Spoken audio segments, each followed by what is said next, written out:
Okay, here's a video for you. I'm going to call it, here's one for you. Here's one for you. Okay? July 20th, obviously the next day, 2022, right?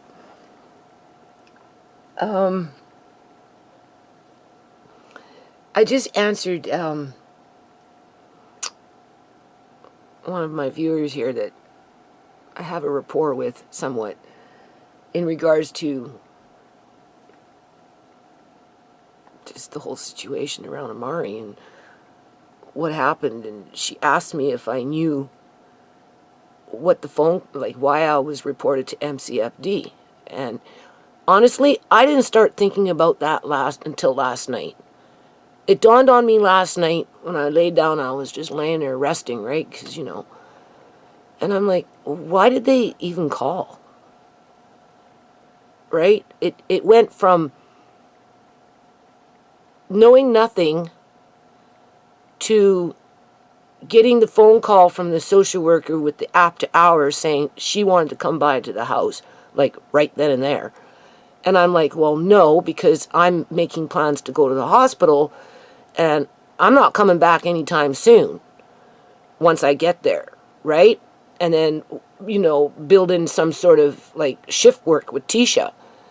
And even then, when I told Tisha to go and don't worry about Amari, right? Well, I'm here doing laundry, getting ready for this social worker to come do her little spot check or whatever it is that they do. You know, my priority was laundry. It was always priority. So I took the opportunity and really enjoyed myself doing laundry until 4:30 in the morning. But like, right? And then I go to the hospital and, you know, because Tisha refuses to leave. So finally I get there, you know, at 5 or whatever it was, 5:30, and she leaves. I go to sleep for a while. And then, so the first day he was there, I don't even know how that worked, man. The first night, I didn't know anything. Because I got there and I stayed there. Or no, I guess she did call because I told her I was going. And then she said, oh, you're going to go visit the little guy. I said, no, I'm not visiting, I'm staying. So I don't know when I'm coming back home. That's what I said. So there's no point in you coming right now because, you know, I'm leaving, right? And I don't know when I'm coming back, so we'll have to make it for another day.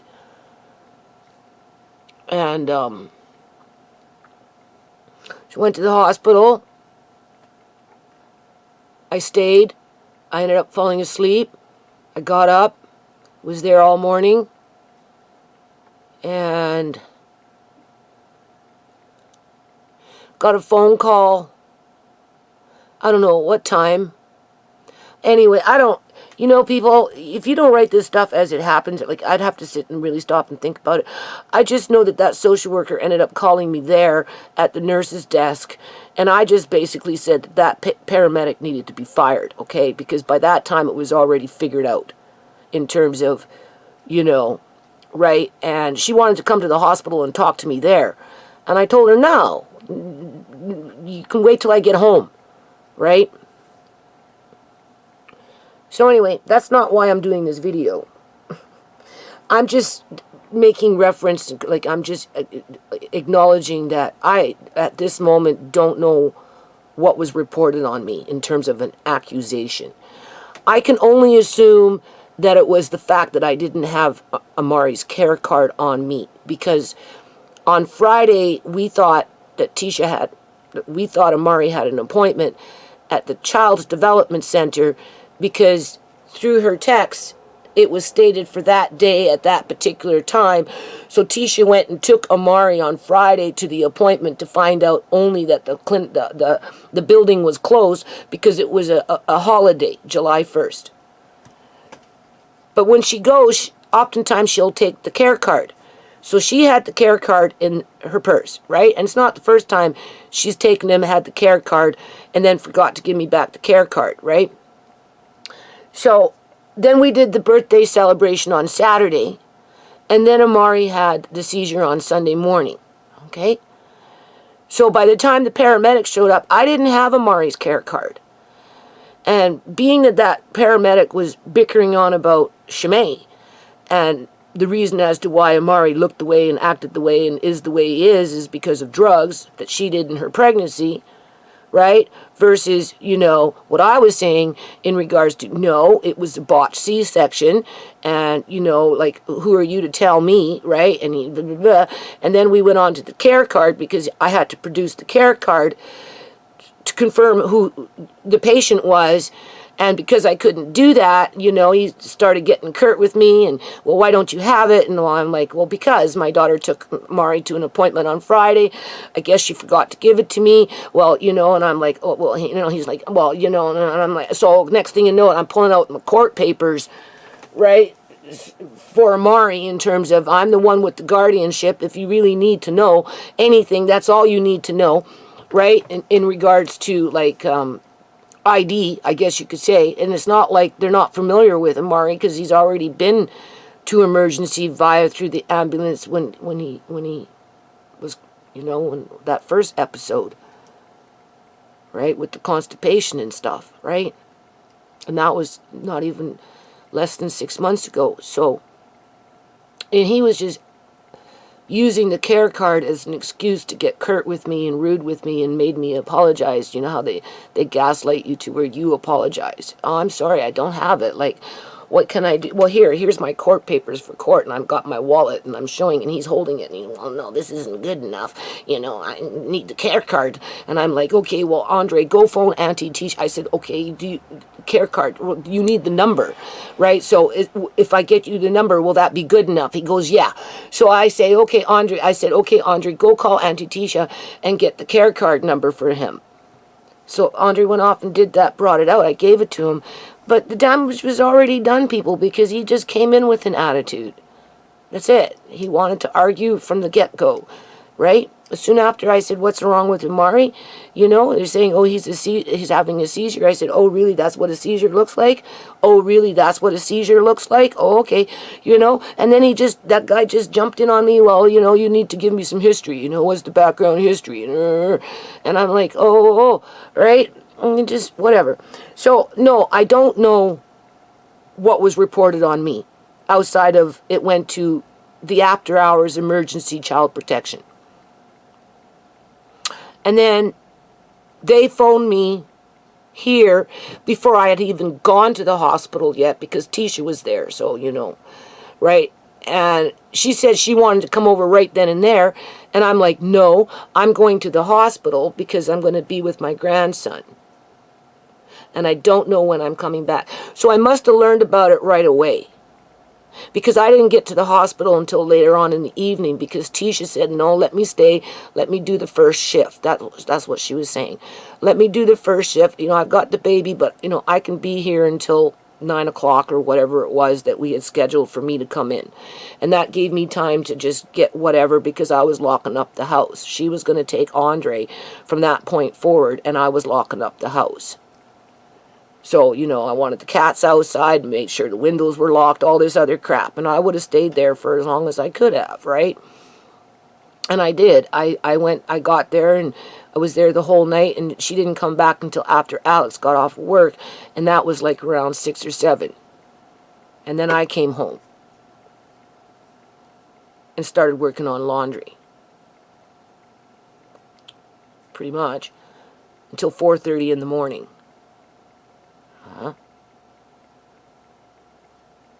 While Tisha was with Amari and refused to leave because, she's all paranoid, right? And I'm telling her at 3 o'clock in the morning as she's calling me saying, well, what are you doing? I'm doing laundry. What are you doing? I'm doing laundry. What are you doing? I'm doing laundry. I gotta go. I know, but I'm still doing laundry. Just leave. Amari will be fine.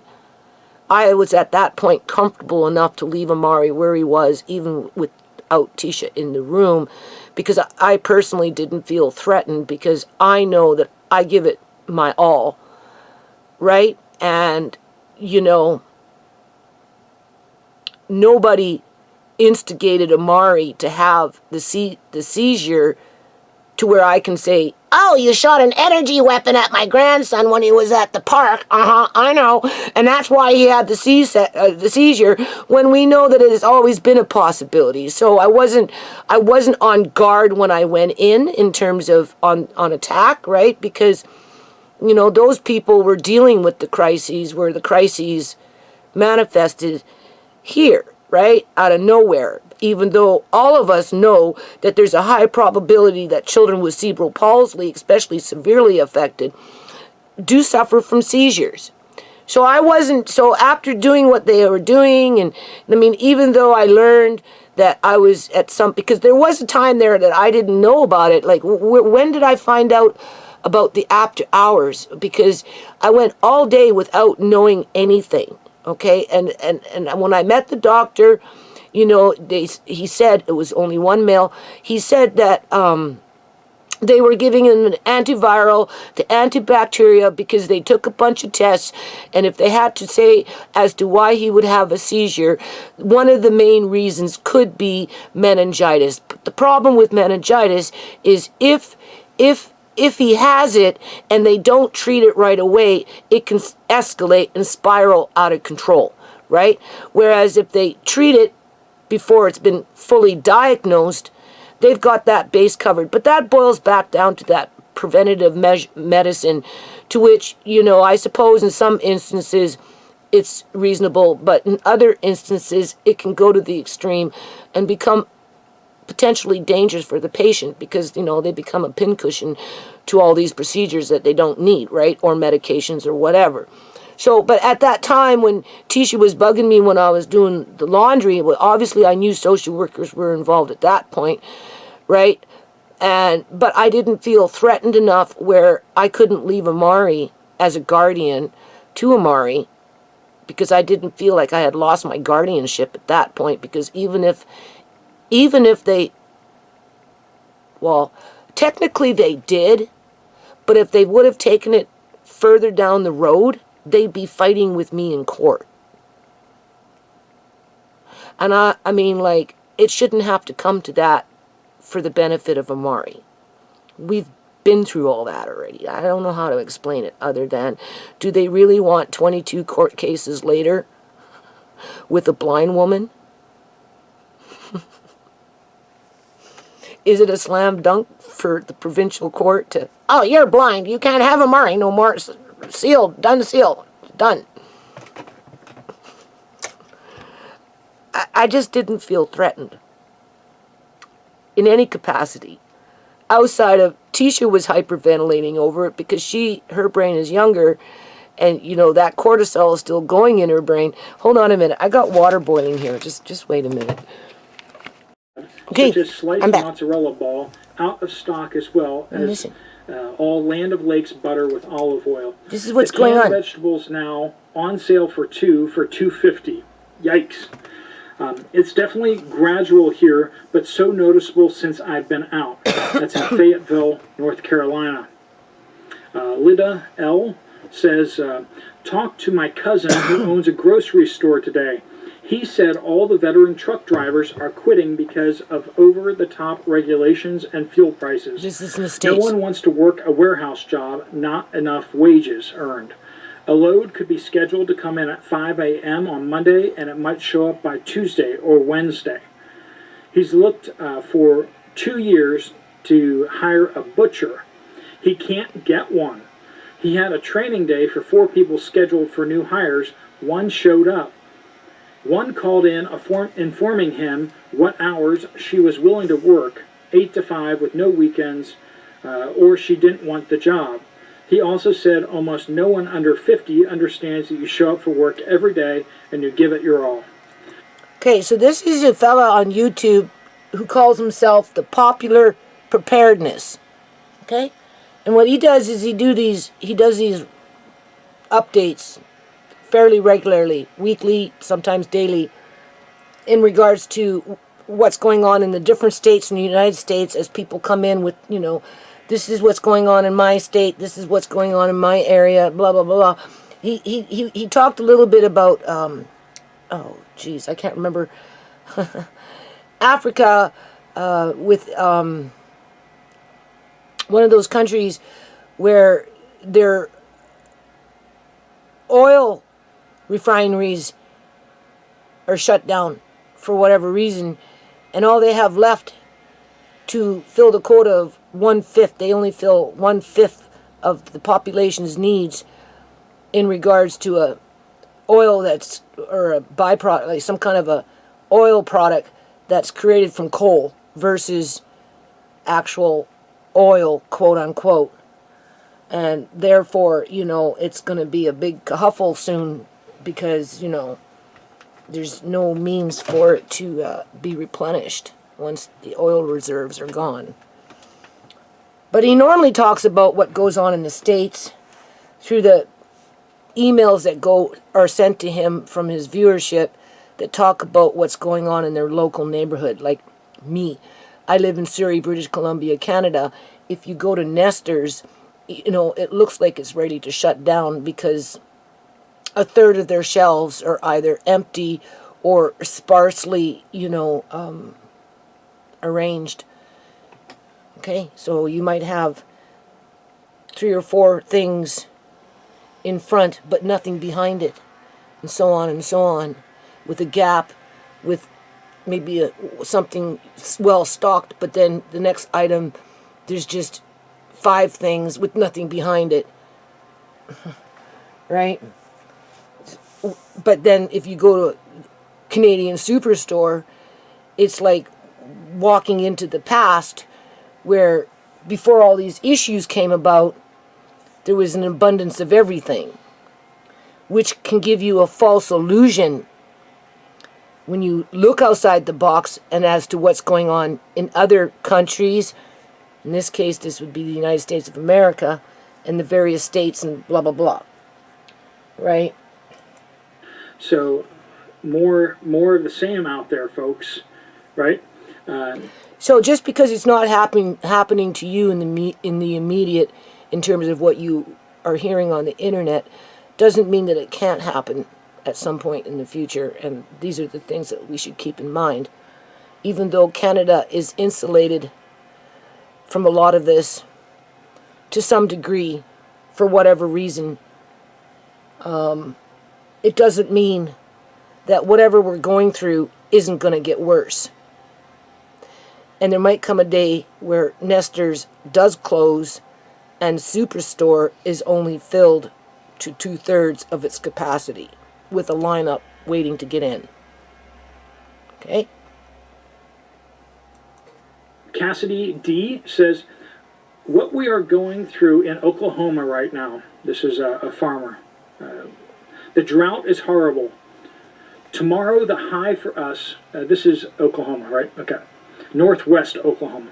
Tomorrow for the high for us in rural northwest Oklahoma is supposed to be 116 degrees. We have been hauling water to the cattle every day for over a month or so. The fuel bill adds up hauling the water. The cake, or the pellet feed, is getting more and more expensive. The harvest wheat crops were pretty sad. My husband has been selling a lot of his cattle because we won't have hay to feed them this winter. It's just super sad here watching everything you work for go to crap. I've told many family and friends, if the farmers are saying it's going to be bad, then it's going to be bad. I'm hopeful that other regions had better wheat crops and other crops than we did here. Once again, Oklahoma is in the heart of the wheat belt.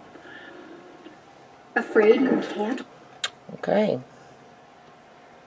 So anyway, maybe I'll leave that link in the description box.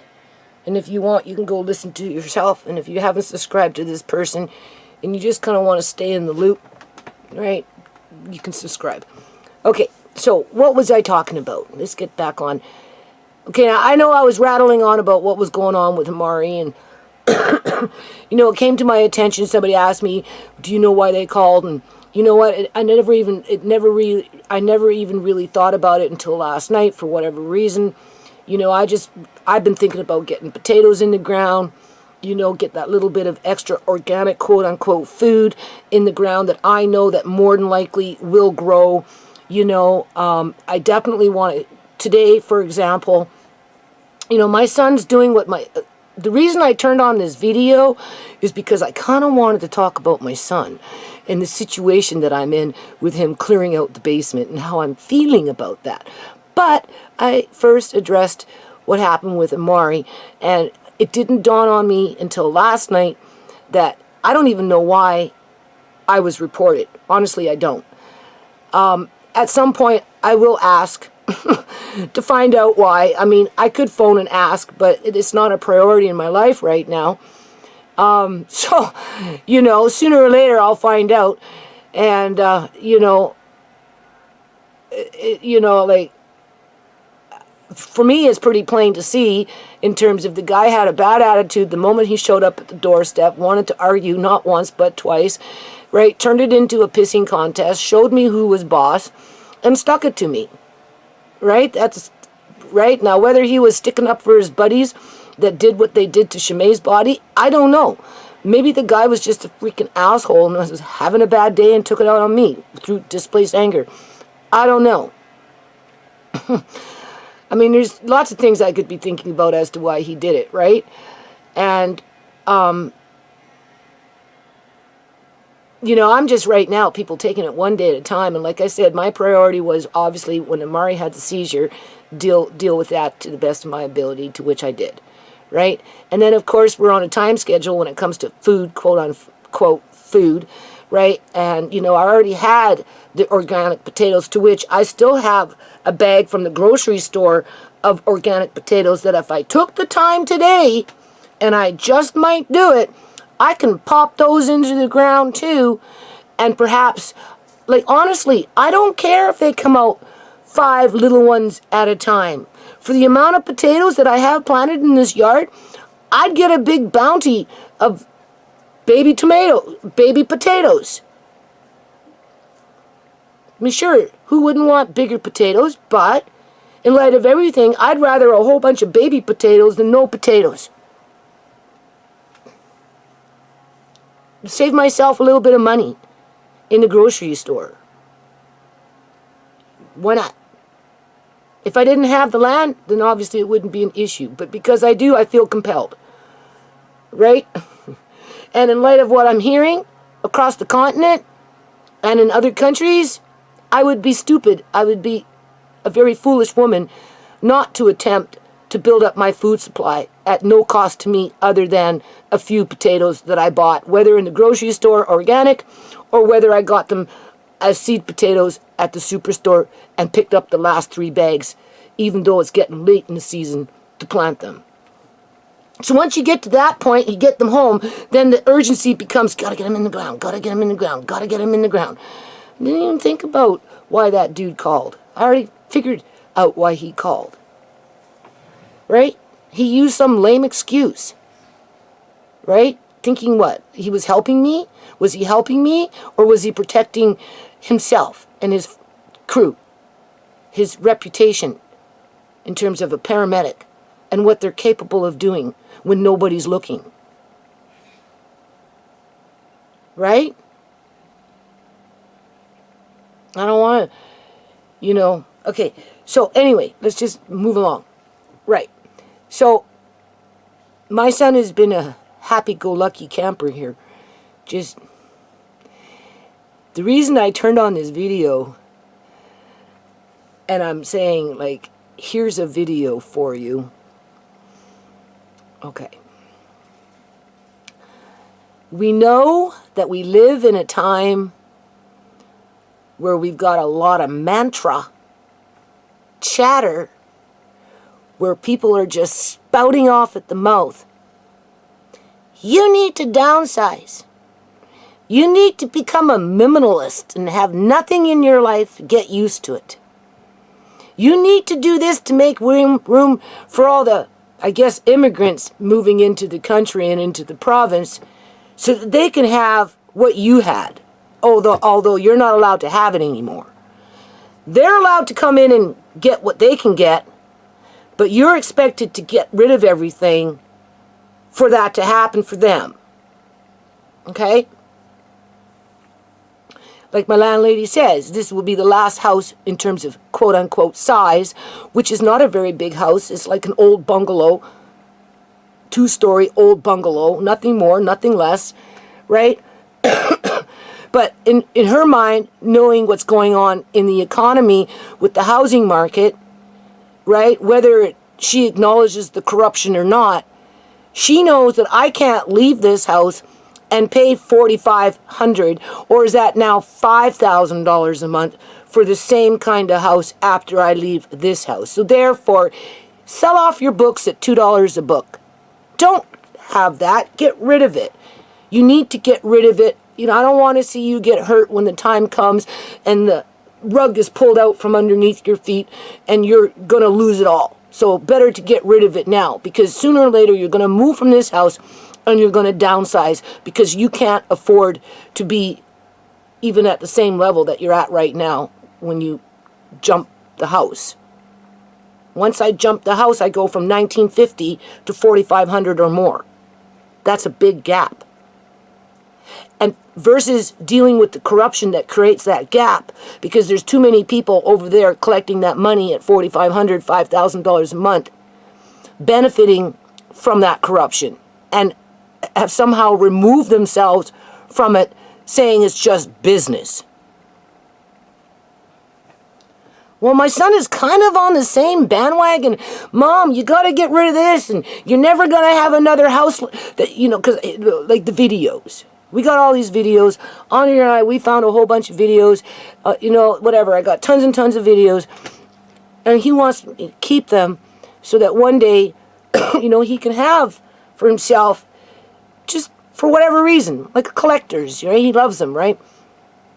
You know, I'm watching them right now because the VCR doesn't even really work. Plus, he's got, you know, his little whatever these things are. But in my mind, I'm thinking, okay, well, when I move, you know, I mean, realistically, I can't live by myself, and even if I could, I wouldn't want to. Let's be clear about that.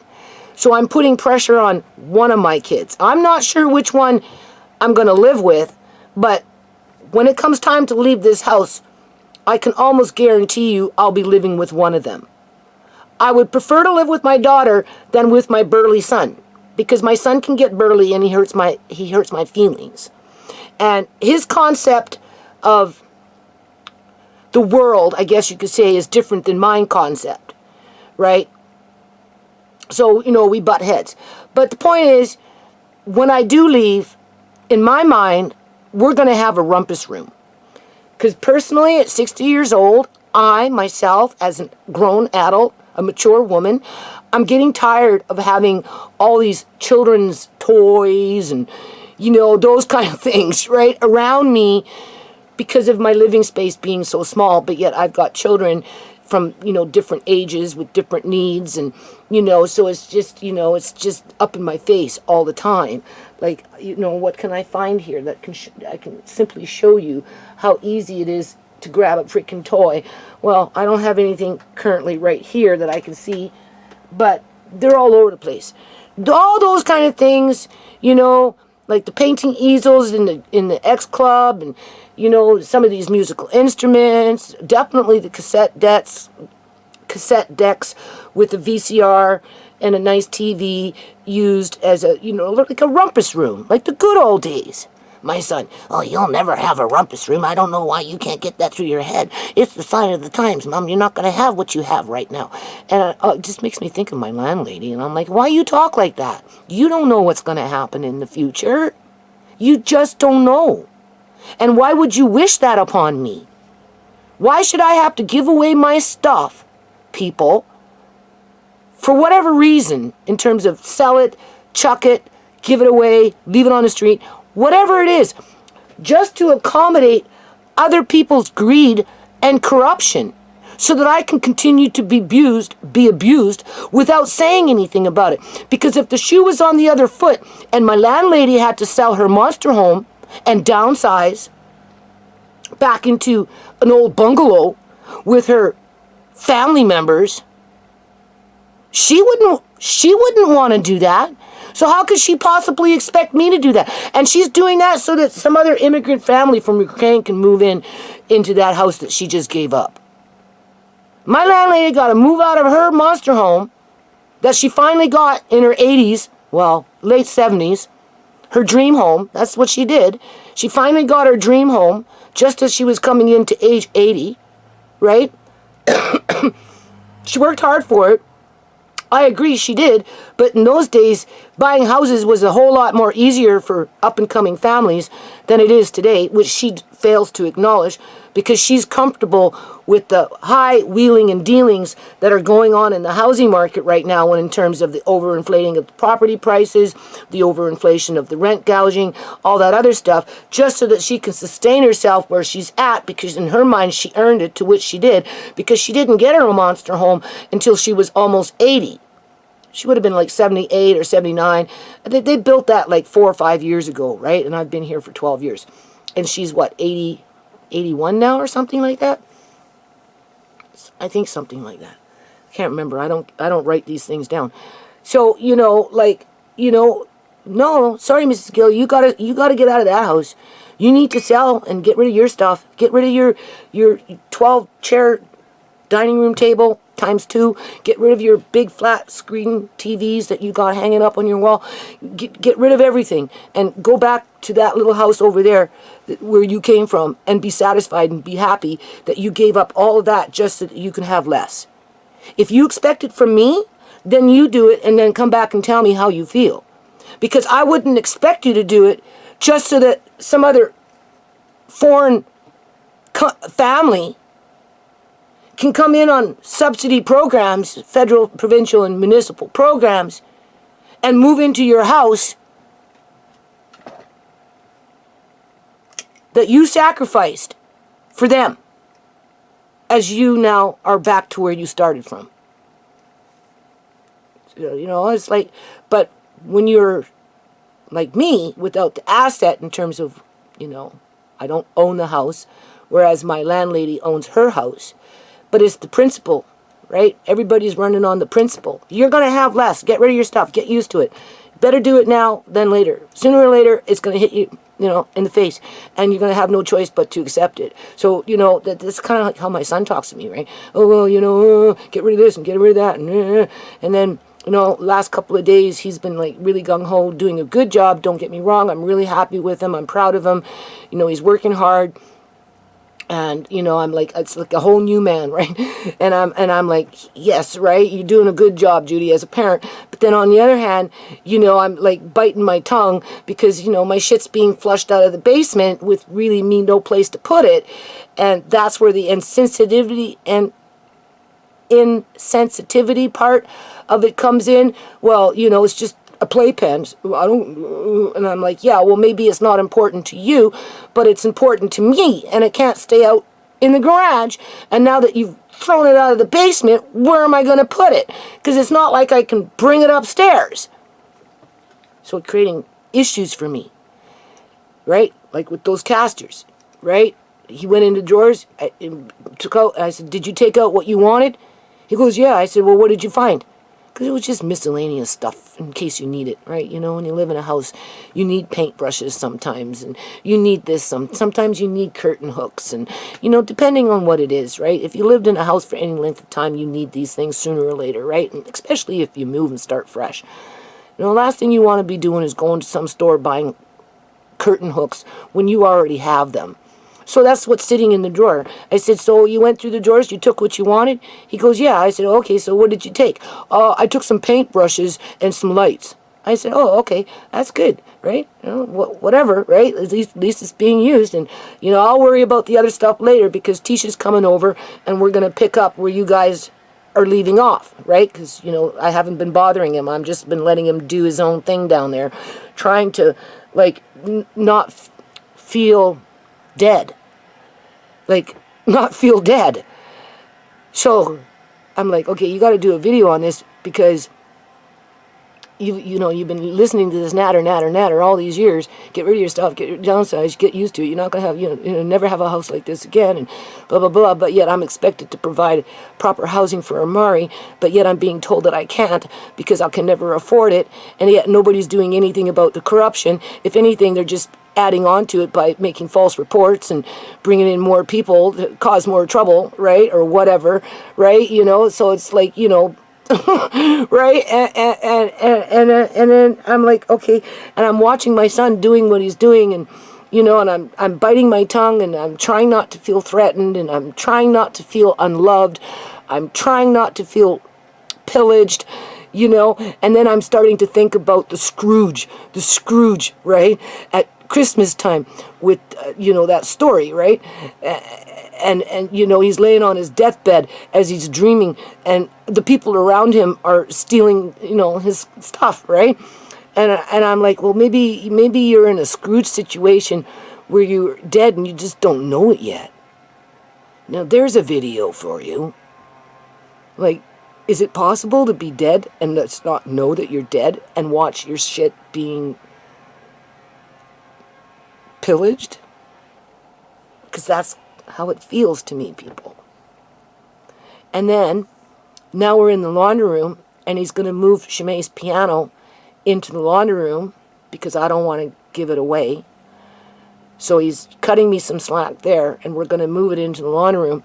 So he's in there sweeping, telling me about the directions for the water tank that were hidden behind the water tank, and that was odd. And then he came across this tool with a long handle that looks like a garden hose, but only I don't think it's a garden hose. I think it's something, it's a scraper of some kind, and it's in good shape.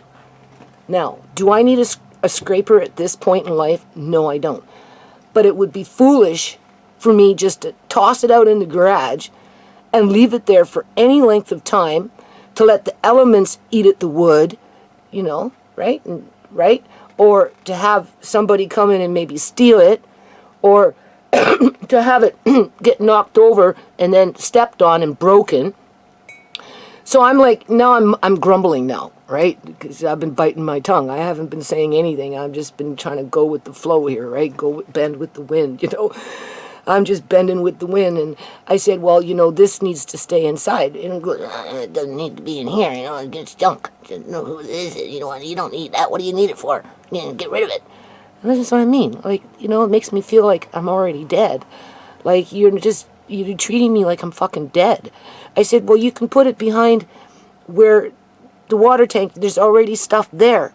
If you look, you'll see there's picture frames and other tools there. Just take it and tuck it behind there so it's out of the way, but we have it if we... that stuff... Oh, I just got mad. I said, well, there you go, Markane. I said, you see, you got what you fucking wanted. You got your paintbrushes and you got your lights. So I guess in that situation, it's okay. But when it comes to something I want, oh yeah, okay, it's just... And I just stormed off and left him. And then today, you know, at some point in the morning, I'm like, well, you know, is this what it's like when you're dead? I'm not dead yet, right? But if I was to die, is this what would happen? They just go from spot to spot to spot to spot, picking through what they want, chucking out the rest. I go into the living room. I'm looking around. I can barely see. I hear something. I don't know if it's the cat. I'm standing, I'm looking, right? And I hear it again. And then his girlfriend says, oh, how you doing? And I'm like, well, you know, so as best as I can. I didn't even know you're there. I thought I heard something. Couldn't see. And what she was doing was she was packing up the videos and putting them into boxes. And she was reading the titles and, right? Some nice videos in there, people. And we're going to put them someplace else. Because whether I get a rumpus room or not, and you've got all the videos, you've got a nice section of books, you got, you know, the children's homeschooling and crafts, and, right? You know, I'm talking a nice big rumpus room, right? Remains to be seen. Or whether we sell some of these videos, because I do have multiples and some, remains to be seen. So in the meantime, you know, she's, oh yeah, you know, losing your eyesight, you know, right? You can't really do much, right? And I'm like, yeah, well, I'm just like one day at a time. And I'm like walking away, right? And I'm like, okay, this is, you know, if this girl, serious, if this girl stays with my son for any length of time, when I do die, she's going to score. She won't score with money, people. There won't be the money, but there will be a whole lot of shit in there that she's going to like, because she, first of all, likes to sew. That's one thing. Okay? And I got some good food in this house. And she's tiny like me. So she's going to come into a lot of clothes. A lot of clothes. And of course, she's family. So she gets first dibs with Tisha. Like, this girl has no clue. And I'm trying not to be overbearing and hypersensitive to the whole situation as I see a part of my life being dismantled. But it's not just dismantled in one spot. It's expected to expand out to the point where when I do leave this house, I will move into something that more than likely I won't even be able to accommodate my grandson and his physical needs, to which automatically sets me up for failure. Even if I was to live with one of my kids and they help to supplement the rent, it's still a rocky situation because of the corruption within the housing market, where we just won't have that kind of money to pay that kind of rent for that available type of space that would be required to look after Amari long term.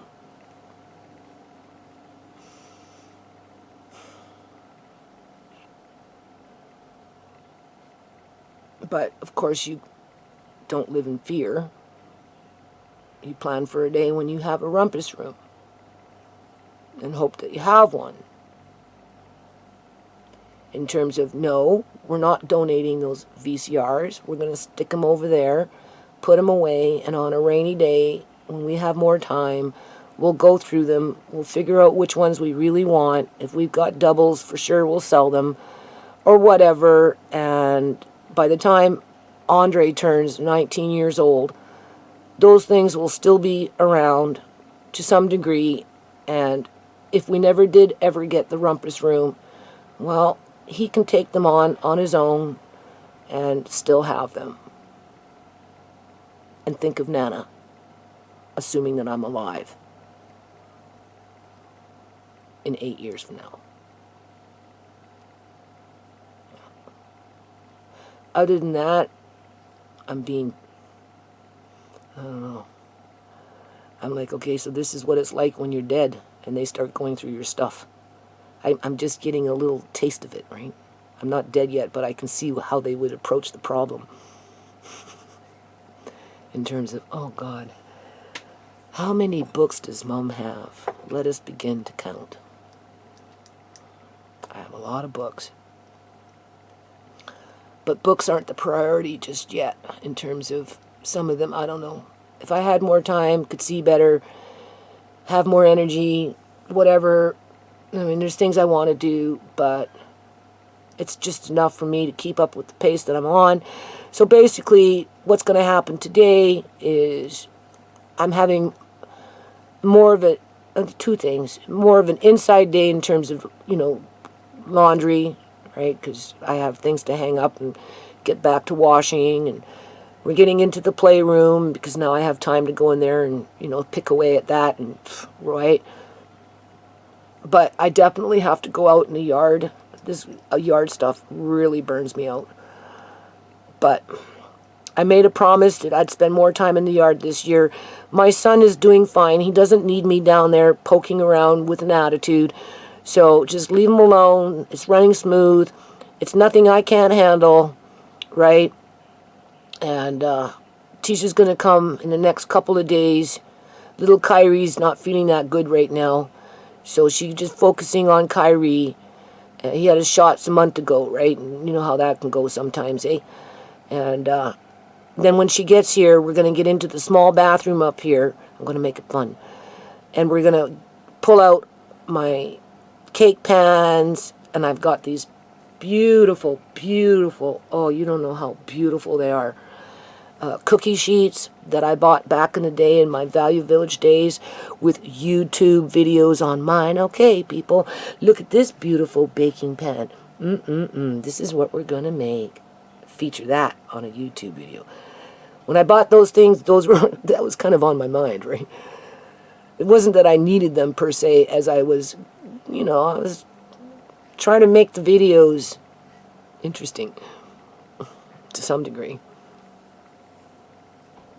And I know if I had the space, I could use them fast in terms of, making donuts or whatever it was that I wanted to do. But I don't need them all. And Tisha, I promised her some cake pans and stuff. So I said, here, let Marcane and his girlfriend just keep pittering away in the basement. They're doing fine, right? And when you come with the kids, we'll get into the small bathroom. We'll get into the cake pans and the cookie sheets and whatever else I've got in there. I said, you can go home happy with a whole bunch of shit. I'll take some stuff downstairs. My son can pick through what he wants, because other than that, the rest of it, I'm just going to put in Tisha's room and save for a rainy day. Because I'm trying to alleviate some of the weight from upstairs, right? Like those binders and books and shit. Like, they need to start going downstairs. They'll need their own bookshelf for that downstairs. As a matter of fact, the videos bookshelf that was, I might use that bookshelf. I don't know. Anyway, there's a video for you. I feel like I'm dead, and I'm watching people like Scrooge on his bed, taking things and just doing whatever, right? And you're helpless to do anything about it. You can't stop it, right? And I'm watching. I'm just watching. As if I'm outside of my body, I'm watching. That's kind of how it feels for me, because I can't do anything about it. Not that I want to do anything about it, because I want to, I want to get on with things too. It's just,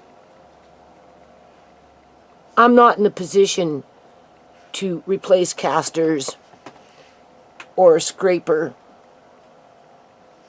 anytime soon. And it's just hard for me to accept, I guess you could say, that I'll never need them. Because once I leave this house, that's it. I'll have nothing. And if I have anything, it will be the bare minimal bones. Just so that other people can, I don't know. See, that's the thing.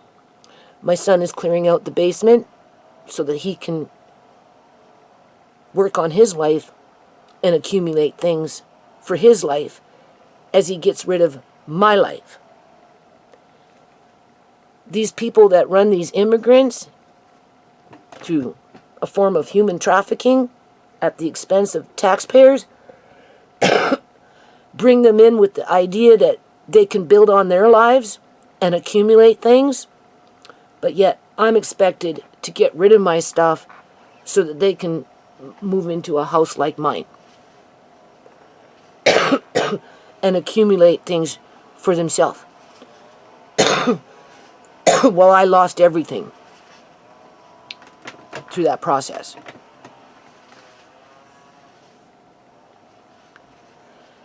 And because I feel helpless in regards to losing control? One could say that I'm already dead, and I'm just witnessing the aftermath of that. And it just seems kind of odd, that's all. It feels odd. Because if I was truly dead, that's what would be happening. I'd come in spirit. I'd be looking in downstairs in the living room with Shemaine, and we'd be standing there looking in our spirit ways, and we'll be like, okay, so now that Mama's gone, what are you going to do with that piano? Shemaine, they better not get rid of it, because maybe a little Leah May might play it, because Leah May definitely has talent. She can play with 2 fingers at a very young age. And if they can do that, that means they can play piano. So before they give away their piano, they should be thinking about a Leah May. But that's not the world, that's not the way they think these days. Everybody's on that mantra, Get rid of your stuff. Get rid of your stuff. Get rid of it so I can have space for my stuff. So I can go off and buy more stuff so I can have more space for my stuff. Well, you can't have any space.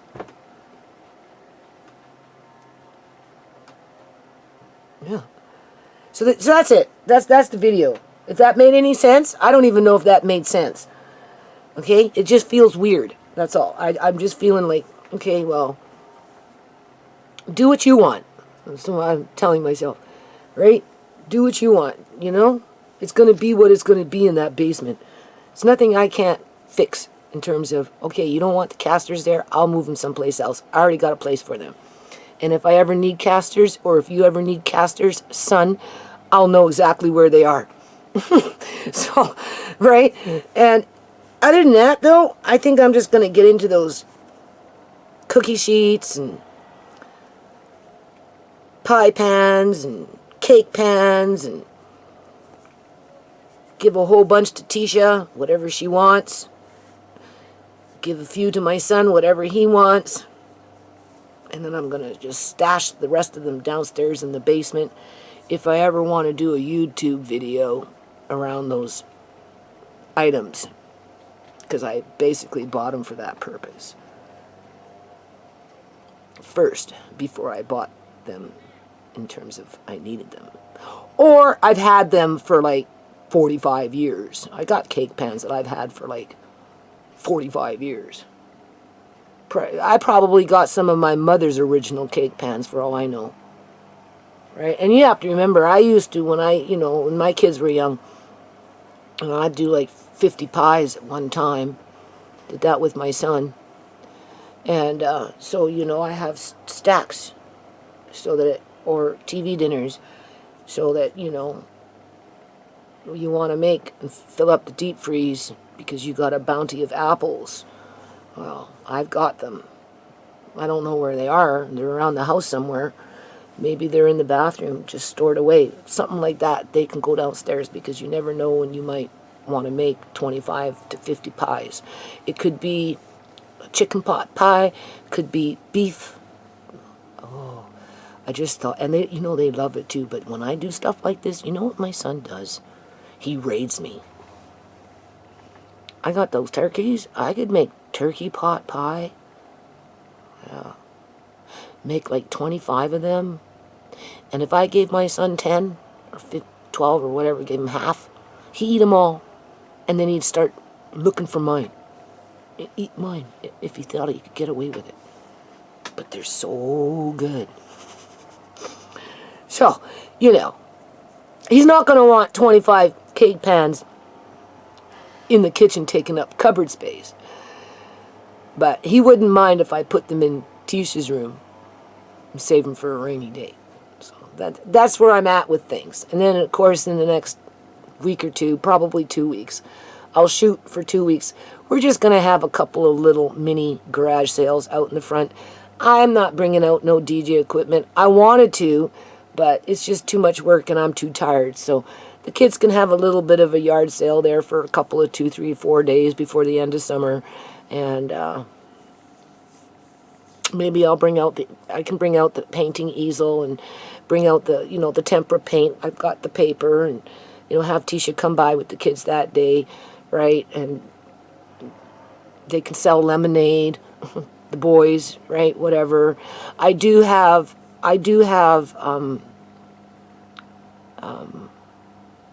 an amp that you can charge. You don't even have to run it through electricity. You can charge it for a mic. And Andre and Jude like to make music, so they can bring out a few musical instruments. They'll have the mic, right? There you go. That's what I'm going to do. And then by the end of summer, a lot of that will all be done. In terms of basement will be organized, cleared out, right? All the food prep will be put away, organized, right? Miscellaneous items that, were for garage sale will either be sold or given away, not, right? And then winter's coming. That's assuming that I don't end up in an emergency myself. I thought about that today. because, you know, if I strain my eyes, like on the computer, I had to answer a bunch of questions. Well, one, you know, comment came in. I took the time to give a bit of a timeline to answer the question in full, because I think it's important for people to receive the information as the way I interpreted it.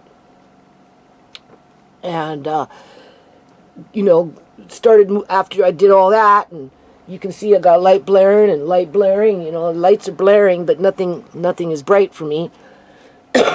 I go into this kitchen with this LED light.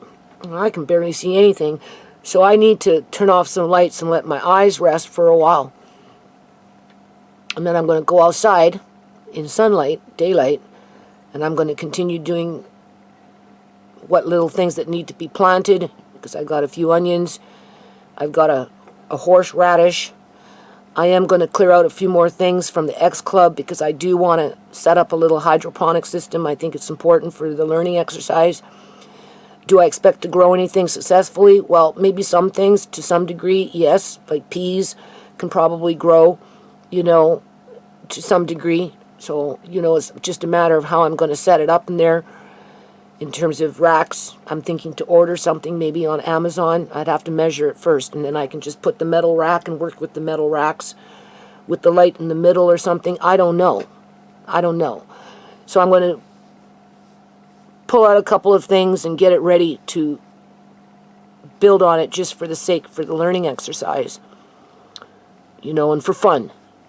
Like just getting into the small bathroom. You know, let's do something fun, Tisha. Leave Marcane and his girlfriend alone. They're doing fine down there. If he really needs me, he'll call me. And if anything, he's annoying me right now. So it's just best to let him do what he wants. And then I'll just, you know, tidy up after he's done. And that gives me an opportunity to get into that small bathroom and give my daughter something that I've been meaning to give to her for a long, long time, because we talked about it before. We just haven't had time to do it. So next time she comes over, that's what we're doing. I'm going to give a little Leia May a clarinet, because I have, you know, I used to have, right, I bought for when I used to work with the kids. Anyway, I'm going to give her a clarinet. And Tisha has a saxophone that I bought her when she was younger. And she asked me for it back, but I have to dig for that. So I'm going to dig out the saxophone, dig out some clarinet, you know, or a flute. I don't know which one I'll lay. Well, probably the clarinet, because I have the children's flute. She can have a children's flute, not original. I've got a really nice flute. She's too young for that. She can have just a little flute and a fully functional clarinet, you know, the school kind clarinets. And then I've got some books with CDs and stuff. I told Tisha you take, and you can go toot at home, make music with Leia May. And so that, you know, that's fun, right? That's fun. So that's what I'm going to do today. I'm going to just pit her up in here and do another little laundry, and we'll hang them up. And at some point, I'm going to get outside and burn out my eyes in the sun, planting whatever I'm planting. I got a horseradish, and as I said, clear out a bit more in the X Club. You know, get ready for do what needs to be done. You'll see as it goes, and ignore my son. Remind myself that I'm not dead. And at least I get an opportunity to see what's going on for a while anyway.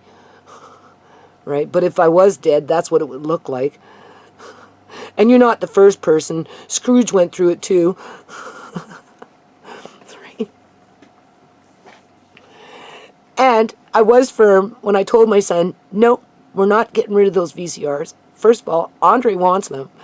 And second of all, you know, I want a rumpus room with them. And if we had to, or if we wanted to, we could always sell them. So whatever you're thinking, no, they're not going out in the garage. They're going over there. So he doing all that for me. So that's good. And in my mind, when I leave this house, there's got to be some kind of a little bit of a rumpus room. Because, you know, right, I just think it would be better. I think when people get to my age, not that I'm that old, because I'm not that old yet, but you know,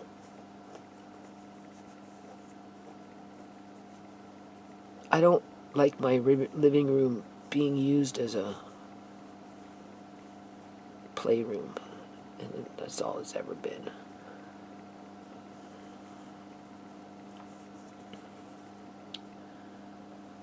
So, not that I have a living room because I've got that sewing in there, right? To which, I'll end it on this note. Now I know this seems foolish, but in the great grand scheme of things, it is not foolish. This is what my son's girlfriend doesn't understand.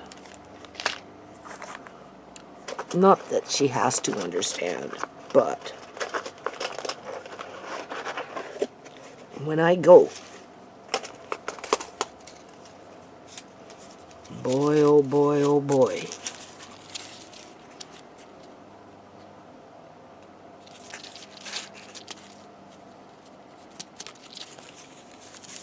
she's gonna score in needles.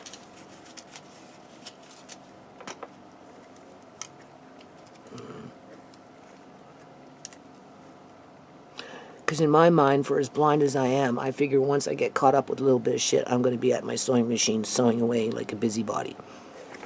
Don't ask me how I'm going to do it, but I'm determined to do it when that time comes. So I'm just making sure I have everything I need before I get into sewing with leather, whether it's hand sewing or whether it's through machines.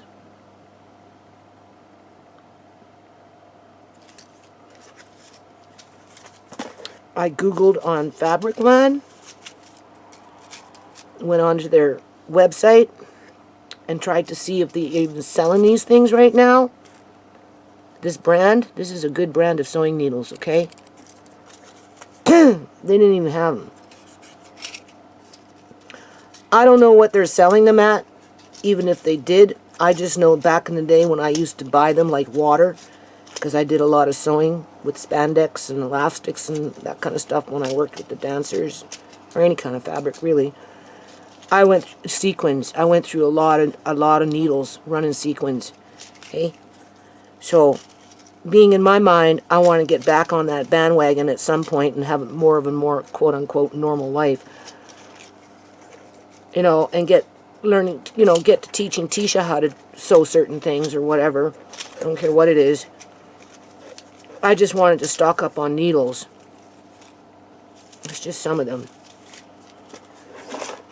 While they're still available, considering what's going on the global scale. Right? Considering what's going on a global scale. So even if there becomes a shortage on needles, through that supply chain disruption, I have backup, and I got more coming.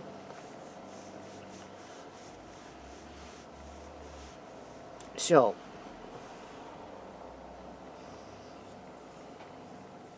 I hope that when I go, that girl appreciates what she finds when she's going through my stuff with my son.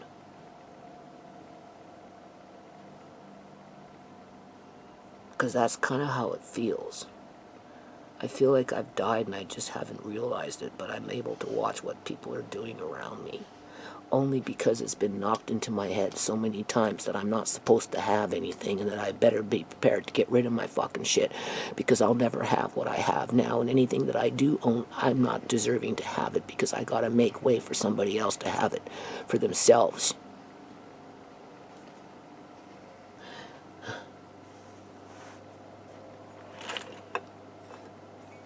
If I could pick up and move to another affordable house, it wouldn't be an issue. But there are no affordable houses. For a reason.